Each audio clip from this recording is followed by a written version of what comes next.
আমল এত বেশি করা দরকার নাই।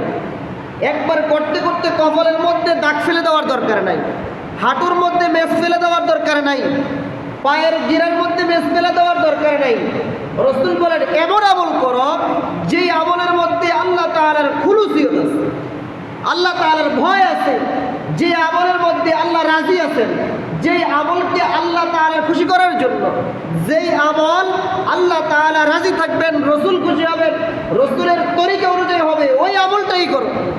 বেশি আমল করার দরকার নাই। তাহলে কি উত্তম পন্থা কোন পন্থা? মধ্যম পন্থা। উত্তম পন্থা কোনটা? মধ্যম পন্থা।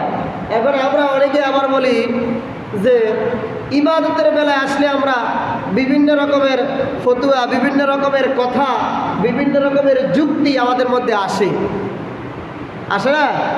ইবাদত কমাই দেওয়ার জন্য। এত বেশি ইবাদত করার দরকার নেই, আমরা তো ইবাদতই করি না।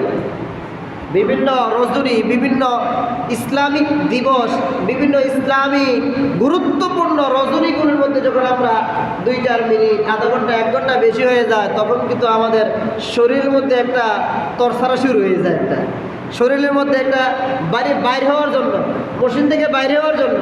কিন্তু আমাকে আপনাকে যদি 4 দোকানে বসে যদি 2-4 ঘন্টা যদি আলাপচারিতার মধ্যে লাগাই দেওয়া যায়, আর 2 কাপ চা যদি দোকানদারকে বলে দেওয়া হয় আধা ঘন্টা পরে পরে 1 কাপ চা দিবা, তাহলে আপনার দোকানের মধ্যে 2-4 ঘন্টা বসে থাকলেও কি নাই, অসুবিধা নাই।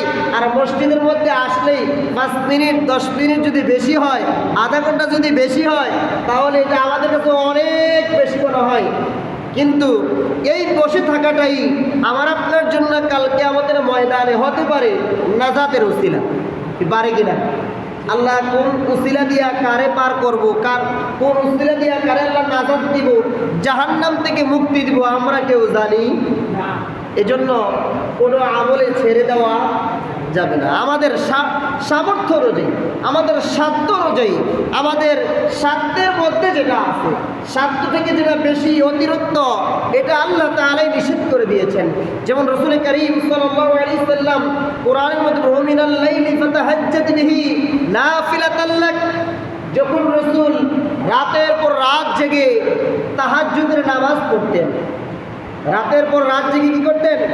তাহাজ্জুদের নামাজ পড়তেন। রাসূল রাতের বেলায় ঘুমাইতেন না। রাতের বেলায় কি করতেন না?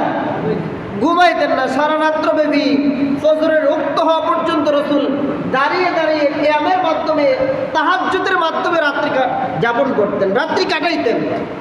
তো রাসূল সাল্লাল্লাহু আলাইহি সাল্লামের পা মোবারকগুলো ফুলে গেছে, পানি জমে গেছে, রাসূলের কষ্ট হচ্ছে, তারপরেও রাসূল কি করে না? ইবাদত, তাহাজ্জুদ